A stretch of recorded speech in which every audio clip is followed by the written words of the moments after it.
Ahmedabad plane crash, ગરમી અને 1.25 litre ઇંધણને કારણે બચવાનો મોકો ન મળ્યો ગૃહમંત્રી. ગુજરાતના અમદાવાદમાં 12મી જૂને ભીષણ વિમાન દુર્ઘટનાના કારણે સમગ્ર દેશ આઘાતમાં છે. વિમાનમાં સવાર મોટા ભાગના મુસાફરોએ જીવ ગુમાવ્યા છે. વિમાન અમદાવાદથી લંડન જઈ રહ્યું હતું, જેમાં 242 લોકો સવાર હતા. ફ્લાઇટ AI 171માં 169 ભારતીય, 53 બ્રિટિશ, 1 કેનેડિયન અને 7 પોર્ટુગીઝ નાગરિકો હતા. પ્લેન ક્રેશની દુર્ઘટનાને લઈને કેન્દ્રીય ગૃહમંત્રી અમિત શાહ સહિતના નેતાઓ ઘટના સ્થળે પહોંચી આવ્યા હતા અને વિમાન દુર્ઘટનાની સમીક્ષા કરી હતી.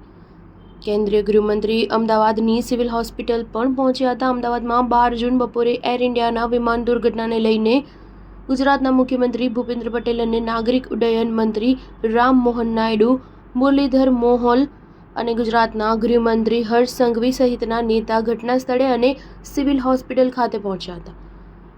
દુર્ઘટના સ્થળ બાદ કેન્દ્રીય ગૃહમંત્રી અમદાવાદની સિવિલ હોસ્પિટલ પણ પહોંચ્યા હતા.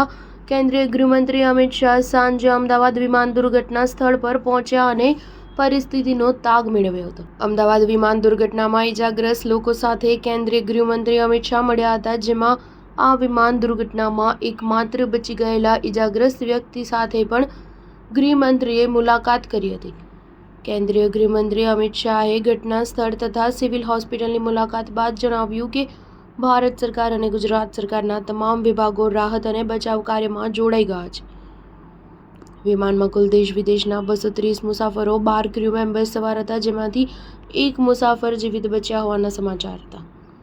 મૃત્યુના આંકડા DNA પરીક્ષણ બાદ સત્તાવાર રીતે જાહેર કરાશે.